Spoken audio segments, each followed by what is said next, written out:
Heroes जैसा कुछ नहीं होता, सिर्फ लूजर्स होते हैं। यहां तक पहुंचना मुश्किल था। शक्ति से दुनिया झुकती है, इसे हासिल कर लो। तुम्हें मारा नहीं, बचाया गया है।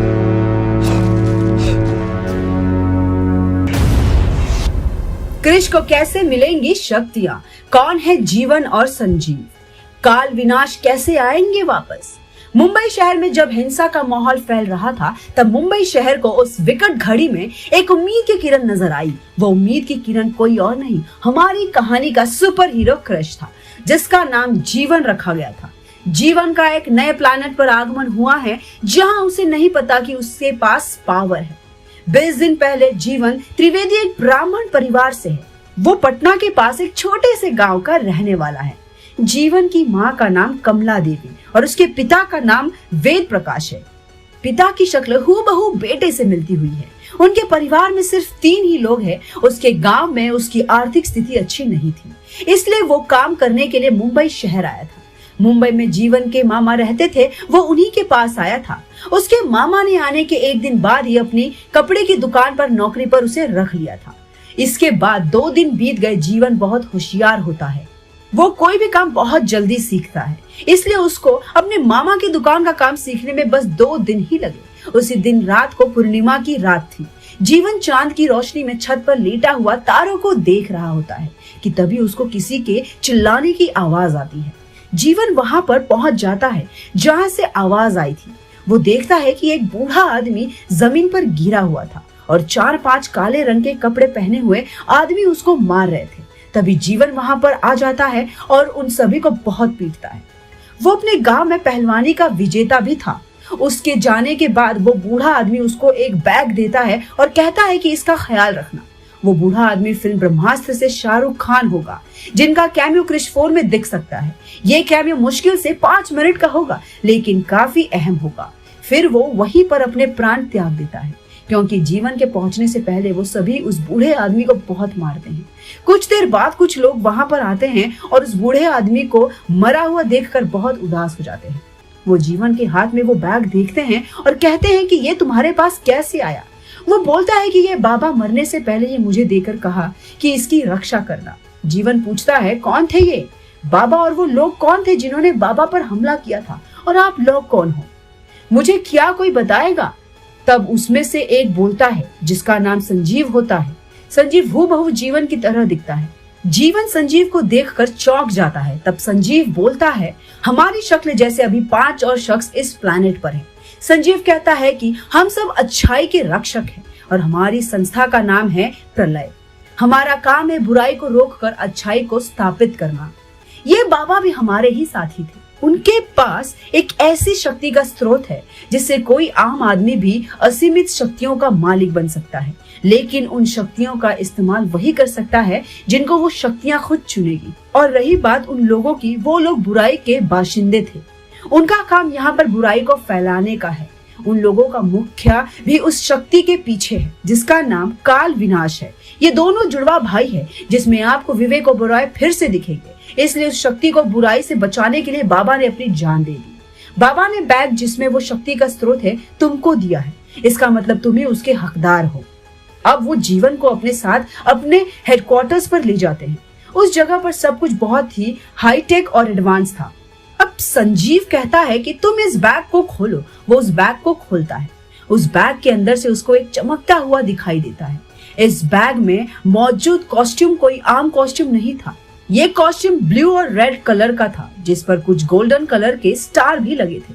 उस लाल मणि में से तेज रोशनी निकल रही थी।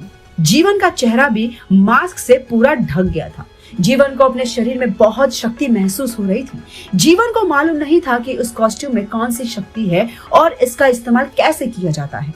तभी वहां पर जोर जोर से एक अलार्म की आवाज आने लगी। अलार्म की आवाज सुनकर संजीव ने जीवन को कहा कि बुराई के बाशिंदों ने फिर से कहीं पर उत्पाद मचाया है और वो बेगुनाह लोगों पर अत्याचार कर रहे हैं। संजीव ने जीवन को कहा कि अब हमको उन बेगुनाह लोगों की मदद करने के लिए जाना होगा। तुम यहीं पर रहो, हम अभी आते हैं। जीवन ने कहा कि मैं भी लोगों की मदद करना चाहता हूँ, मैं भी आपके साथ चलूंगा। और अब तो मेरे पास आपकी दी हुई शक्ति भी है। उस बैग के अंदर से उसको कुछ चमकता हुआ दिखाई देता है। वो उसको बाहर निकालता है। वो एक बेल्ट था जिस पर एक लाल रंग की दिव्य मणि लगी हुई थी। संजीव कहता है कि इसको पहनो, तो जीवन उसको पहन लेता है। संजीव कहता है कि अब तुम इस बेल्ट पर लगा वो हरा बटन दबाओ। जीवन वैसा ही करता है। जैसे ही वो बटन दबाता है वैसे ही उस बेल्ट के अंदर से बहुत सारे नैनो पार्टिकल्स निकलते हैं और एक कॉस्ट्यूम के रूप में जीवन के पूरे शरीर को ढक देते हैं। संजीव ने कहा कि तुम्हारे पास ये शक्ति तो है, पर तुम इसका इस्तेमाल करना नहीं जानते। पहले तुमको इसका इस्तेमाल करना सीखना होगा, उसके बाद ही तुम हमारे साथ जा सकते हो। जीवन फिर कुछ नहीं बोला और वहीं रुक गया। संजीव और उसके साथ ही वहां से चले गए। जीवन ने वहीं पर बैठकर ध्यान लगाना शुरू कर दिया। संजीव जहां गया था वहां पर बहुत सारे बुराई के बाशिंदे थे और वो लोगों को प्रताड़ित कर रहे थे। फिर जीवन और उसके साथियों ने उन पर हमला कर दिया।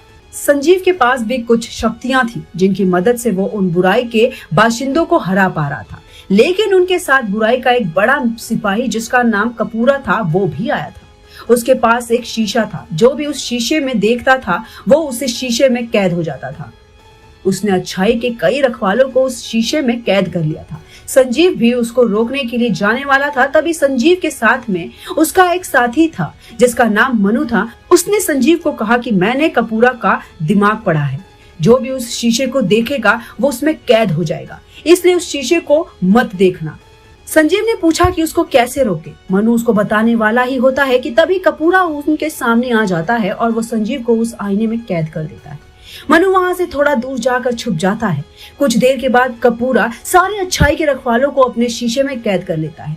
मनु वहीं पर छुपकर सब देखता होता है।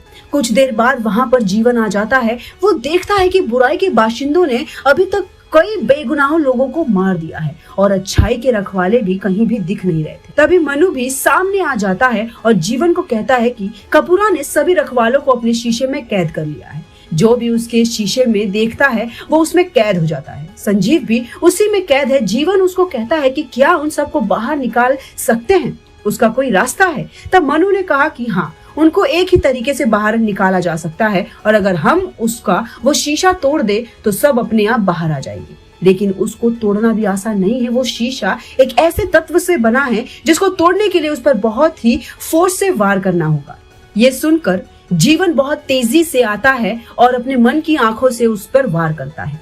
उस शीशे के टूटने से सभी अच्छाई के रखवाले आजाद हो गए और कपूरा भी नष्ट हो गया। कपूरा के मरते ही सभी बुराई के बाशिंदे वहां से भाग गए। संजीव ने कहा, जीवन तुमने अपनी शक्तियों का इस्तेमाल करना कैसे सीखा? जीवन ने कहा कि मैंने योग क्रिया के द्वारा अपनी शक्तियों का इस्तेमाल करना सीखा। इसके बाद वो सभी अपने हेडक्वार्टर्स में चले जाते हैं और इस तरह से जीवन के बुराई के बाशिंदों को हराता है और लोगों की रक्षा करता है। आज 20 दिन बाद भी वो लोगों की मदद करता है। कैसे आया होगा ये बैग जीवन उर्फ कृष के पास? जीवन को कैसे एहसास होगा कि वही अब धरती का कृष है? जानने के लिए देखते रहिए आने वाली वीडियो। हम फिर मिलेंगे एक नई वीडियो के साथ। तब तक खुश रहे और सेफ रहे।